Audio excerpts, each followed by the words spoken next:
We were doing a summer leadership program together through our college ministry at our church. And really the first thing I noticed about Michelle was how beautiful she was. And we only dated for 4 months, and then we were engaged for 4 months and married. When we got married, we were really chasing after our careers, and neither one of us really wanted to have kids. But 8 years into our marriage, we decided let's start trying. And 8 months goes by, Michelle's pregnant, and it was a girl. And we were so excited. We went to the ultrasound, and they're going through the body, and we just hear the ultrasound tech going, let me just go get the doctor.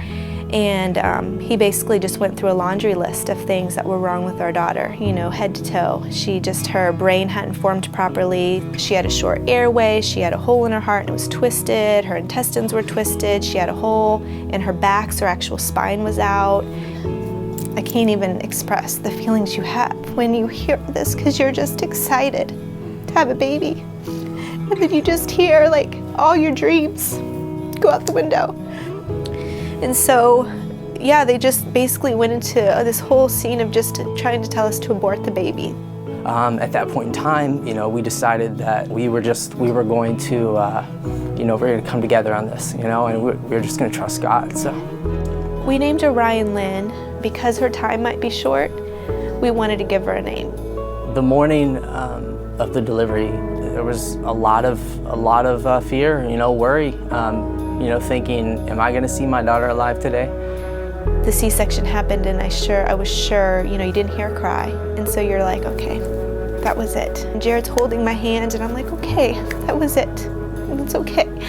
And then all of a sudden, he's like, no, baby, just hold on. They're doing something over there.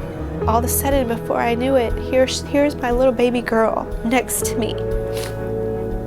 And I got to kiss her cheek, a warm cheek.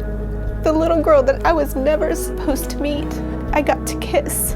And it was one of the most wonderful moments of my entire life.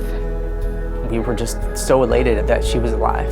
But Ryan went back for surgery the very next day, back in that situation to where it's life or death. And we almost lost her, I don't know how many times.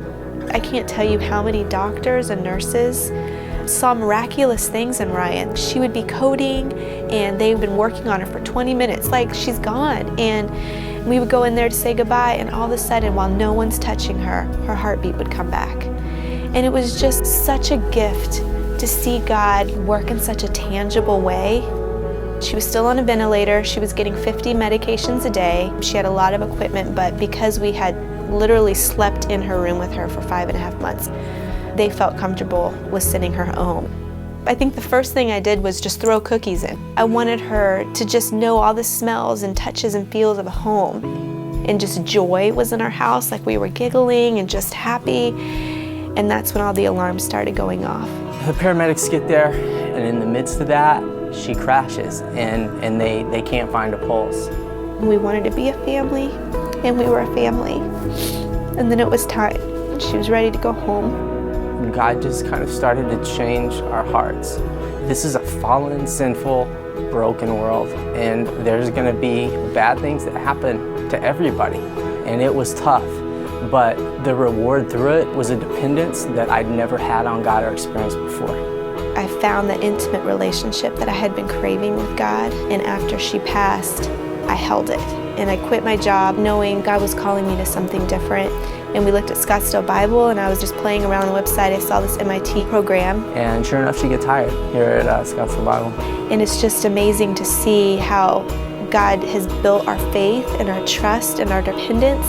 And then in the end of it all, here we are, I'm doing what I love, what I felt like I was called to do, serving within the women's ministry at a wonderful church. And now we have this healthy little guy. His name is Chase Bryant, and he is just the biggest joy. I'm so thankful for my family and so thankful for my child. It's not a day that goes by that I don't thank God for him. So, my name is Jared Clifford. My name is Michelle Clifford. And this is our story.